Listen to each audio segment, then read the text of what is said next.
देव news से। जैसा कि आप लोग जानते हैं, आज की कड़ी में हमारे बीच में उत्तर प्रदेश के श्रावस्ती जिले से पधारे हुए हमारे स्टूडियो में एक ऐसे कथावाचक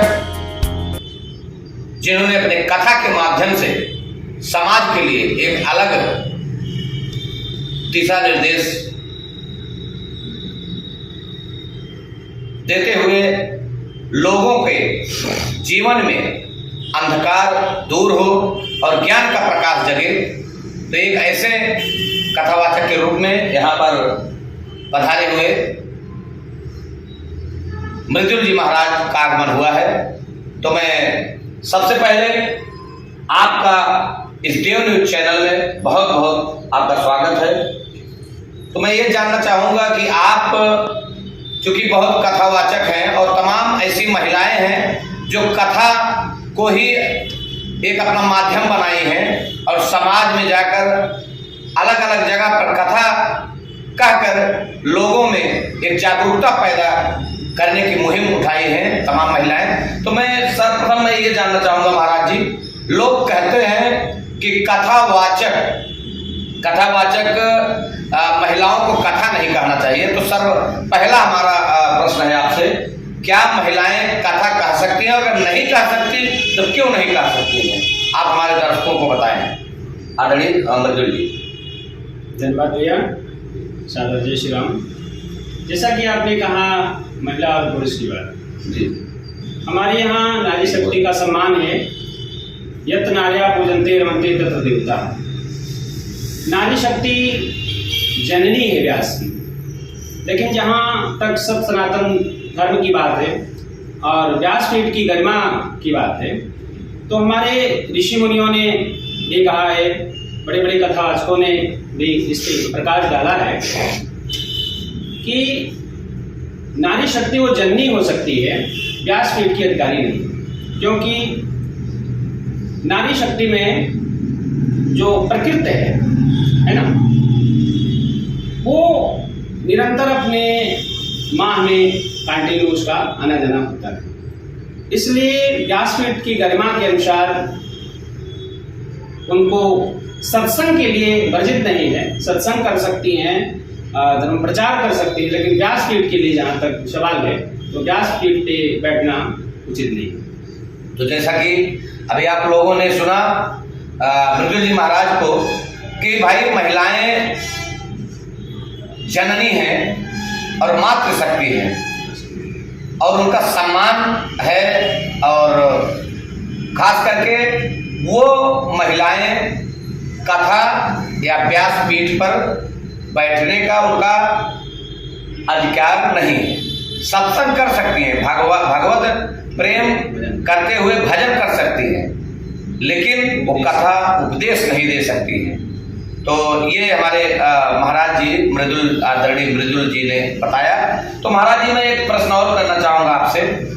आप जैसे ठीक है, इंसान तो सभी होते हैं, मैं भी हूँ, आप भी हैं और सभी लोग होते हैं, लेकिन कुछ इंसान का एक लक्ष्य होता है कि हम बड़ा होकर के ये करेंगे। छोटे छोटे जो बच्चे होते हैं उनका शुरू से ही रुझान होता है हम किस क्षेत्र में मेहनत करें, किस क्षेत्र में लगन लगाएं जिससे हम आगे बढ़ सकें। तो आप ये बताएं हमारे दर्शकों को कि आप अपने जीवन में इस कथा के भाव को और खास करके भगवत प्रेम को कब अपने हृदय में आपने धारण किया, और क्या सोच के आप इस कथा लाइन में आप लगे हैं और भगवान की भक्ति लोगों को करवा रहे हैं? तो ये क्या सोच करके और कब से आपने प्रारंभ किया है, हमारे दर्शकों को बताने की कृपा करें। जी, जैसा आपने अभी पूछा कि कब से और कब प्रारंभ किया, तो मैं बचपन से ही भगवत प्रेमी था, और जब मैं 3-4 में पढ़ रहा था तब से मैं भजन कीर्तन इत्यादि गाता था। मैं 2007 में स्काउट के माध्यम से गवर्नर अवार्ड प्राप्त किया और फिर सत्संग की इस कड़ी में जुड़ गया। कई अच्छे कथावाचकों के साथ मेरा संबंध था, रहना हुआ। इसके बाद में 2014 में 20 जनवरी 2014 सतना में माँ शारदा का आशीर्वाद प्राप्त करके, और एक गांव पड़भार है जी, वहीं से हमारा जीवन यात्रा कथा का प्रारंभ हुआ। मेरे जीवन का जो मुख्य उद्देश्य था, लक्ष्य था, इस कथा के माध्यम से हमारे समाज में आज जो विकृतियां हैं, बुराइयां हैं, मानव तन बड़ा दुर्लभ है। गायंत देवा के गीत गानी धन्यास्ति भारत भूमि भागी। और फिर इस वसुंधरा, इस राम की नगरी में, भारत की भूमि में जन्म प्राप्त करना और मनुष्य के रूप में बड़ा दुर्लभ बताया गया। तो मैंने कथा का माध्यम बनाया। आज समाज में जो कुरीतियां हैं, भाई से भाई का परस्पर विवाद होता जा रहा है। रामचरितमानस की हर एक चौपाई महामंत्र है। आज भाई भाई के कष्ट को नहीं बांट रहा है, भाई भाई के संपत्ति को बांट रहा है, जबकि मानस सिखाता है कि भाई भाई के विपत्ति को बांटना चाहिए। हमें निज धर्म पर चलना सिखाती रोज रामायण, सदा शुभ आचरण करना सिखाती रोज रामायण। और भगवान राम हमारे ऐसे नायक हुए हैं कि जिन्होंने जातिवाद कुल धर्म बढ़ाई। भगवान ने जाति को कभी विशेष नहीं किया। ये नहीं मैं ठाकुर के घर जाऊंगा, मैं ब्राह्मण के घर जाऊंगा, ये शूद्र हैं, ये वैश्य हैं, ये क्षत्रिय के घर नहीं जाऊंगा। भगवान ने तो गिद्ध को भी गले लगाया, निषादराज डू को गले लगाया, श्यौरी के जूठे बैर खाए, ढिलनी के घर गए। तो परमात्मा ने जातिवाद नहीं किया। आज समाज में जो विकृतियां हैं, बुराइयां हैं, लोग जाति में बढ़ते जा रहे हैं, है ना। तो मैं इस धर्म के कथा के माध्यम से, धर्म प्रचार के माध्यम से मानव का प्रेम हो और हमारे सनातन धर्म की ध्वजा लहराती आ रही है और लहराए और लहराएगी। तो जैसा कि आदरणीय मृदुल जी महाराज ने बताया कि कथा के माध्यम से भाई भाई का प्रेम, जैसे कि रामचरितमानस में गोस्वामी तुलसीदास जी ने लिखा है कि भाई भाई का प्रेम हो, या फिर मर्यादा पुरुषोत्तम भगवान श्री रामचंद्र जी कहे गए, इसीलिए कि मर्यादा में रह करके ही परिवार का पालन पोषण हो और भाई भाई का प्रेम जगे। जैसा जिसको रहना चाहिए वैसे ही रहे। चलिए ठीक है, ये तो माना जाता है और इसलिए रामायण या श्री रामचरितमानस हम लोग देखते आए हैं, सुनते आए हैं। आदरणीय महाराज जी, मैं ये जानना चाहता हूँ हमारे दर्शकों के लिए, आप थोड़ा सा आप मार्गदर्शन करें। एक चौपाई आई है और बड़ा विवाद होता है। मैं देखता आया हूँ कि ढोल गंवार शूद्र पशु नारी सकल ताड़ना के अधिकारी। तो ये आप एक तरफ करें जाति पात ये सब नहीं सिखाती है हमारी कथा, और एक तरफ लिखा गया है कि शूद्र गंवार ढोल पशु नारी सकल ताड़ना के अधिकारी। तो ये चौपाई हमारे समझ में नहीं आ रहा है। भाई हमारे तो समझ में आ रहा है, आप बताएंगे, लेकिन हमारे दर्शकों को थोड़ा बताएं कि क्यों लिखा गया और इस पे रीजन क्या है, ऐसा क्यों। जी, जैसा आपने कहा, मानस की चौपाई जो है, ढोल गंवार शूद्र पशु नारी सकल ताड़ना की अधिकारी। इस विषय में अन्य वक्ताओं ने अपनी अपनी राय दी है। और आपको ज्ञात होना चाहिए कि श्री रामचरितमानस सदग्रंथ को जो वर्तमान में प्रति है उसको आप पढ़ सकते हैं। उसमें ताड़न शब्द का अर्थ क्या होता है, सीधे सीधे वहां ताड़न शब्द शिक्षा अर्थ दिया गया है। ताड़न का अर्थ शिक्षा से दिया गया है।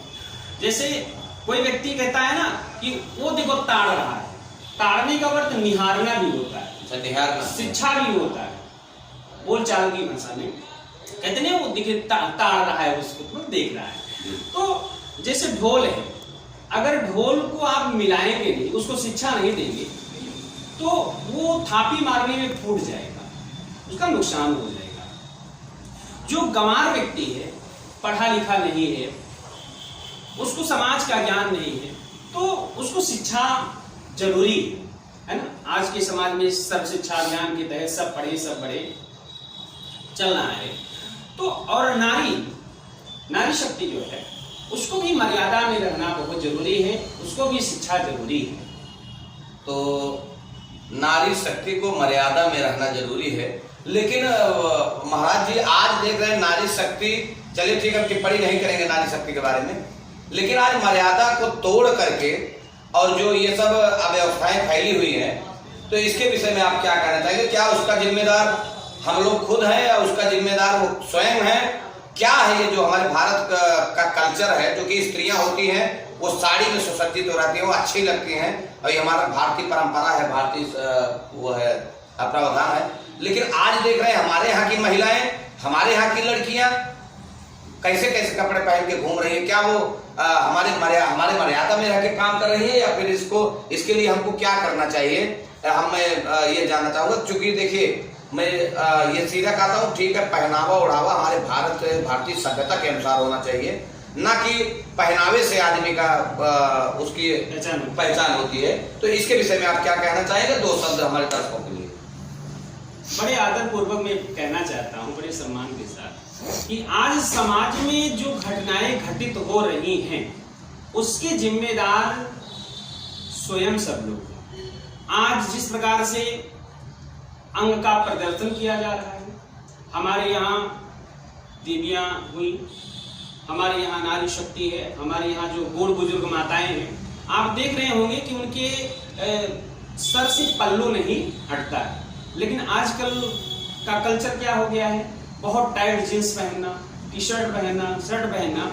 तो मैं आग्रह करूंगा, आदरपूर्वक निवेदन करूंगा कि जो हमारी बहनें वो अपनी मर्यादा को ध्यान में रखें, और जो हमारे भाई हैं वो हर एक बहन को, जैसे कि मानस में कहा गया है, सिया राम में सब जग जानी करो प्रणाम जो जो पानी। तो अगर हर एक भाई एक बहन को अपना बहन समझेगा और हर एक बहन अगले वाले को अपना भाई समझेगी, तो समाज में जो घटनाएं घटित हो रही हैं इससे छुटकारा पाया जा सकता है। देखिए कितनी अच्छी बात महाराज जी ने बताई कि वाकई समाज को हमें बदलना पड़ेगा और पुरानी परंपरा को एक बार पुनः लाना पड़ेगा, जिससे हमारे भारतवर्ष के मान सम्मान बढ़ेगा। क्योंकि ये हमारा भारतवर्ष जो है ये बहुत ही कल्चर यहाँ पर सिखाया जाता है, संस्कार यहाँ सिखाया जाता है। बच्चे पैदा होते हैं संस्कार लेके पैदा होते हैं।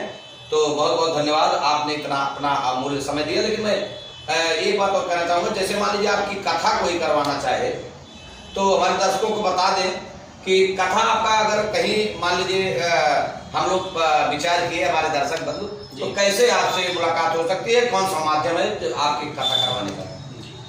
जैसे कथा की बात अभी आपने कही, हमारा यूट्यूब चैनल भी है आचार्य मृदुल अवध के नाम से जी।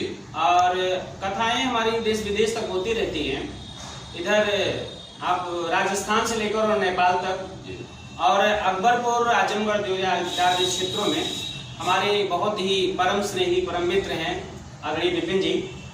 तो अकबरपुर विपिन जी वो जो सेवा इवेंट चलाते हैं, जी जी जी जी जी, तो उनका बड़ा ही अच्छा मधुर संबंध है हमारे साथ, और उनके माध्यम से आप हमारी कथा इस क्षेत्र में करवा सकते हैं, या हमारा निजी टेलीफोन नंबर भी उनसे प्राप्त कर सकते हैं जी जी। तो दर्शकों, जैसा कि आप लोगों ने देखा, मैं एक शब्द और कहना चाहूंगा। हमारे ये देव न्यूज जो चैनल है जी जी, तो इसके लिए आप 2 शब्द कहें हमारे दर्शकों के लिए। सबसे पहले तो इस चैनल को धन्यवाद है कि मुझे बोलने का समय दिया और आप आए, इसके लिए आपको स्नेह धन्यवाद। और दूसरा धन्यवाद इसलिए है कि आपके चैनल का नाम देव चैनल है ना। आजकल समाज में नाम को लेकर बड़ी चर्चाएं चल रही हैं, क्योंकि कहा गया है यथा नामे तथा गुणे, जैसा नाम होगा वैसा ही संस्कार और गुण उसमें पाया जाएगा।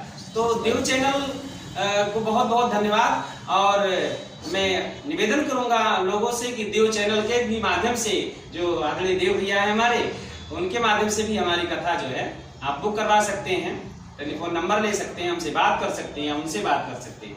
तो दोस्तों, आप लोगों के लिए माननीय आदरणीय मृदुल महाराज जी का नंबर वहाँ स्क्रीन पर दे दिया जाएगा, और आशा करते हैं आप लोग ऐसे ही हमारे चैनल को अपना आशीर्वाद प्रदान करेंगे। हमारा जो भी समाचार न्यूज होगा वो आप देखते रहेंगे, और इसी आशा और विश्वास के साथ मैं देवेंद्र उपाध्याय अपनी वाणी को विराम करता हूँ। फिर मिलता हूँ अगली खबर के साथ, देव न्यूज के साथ।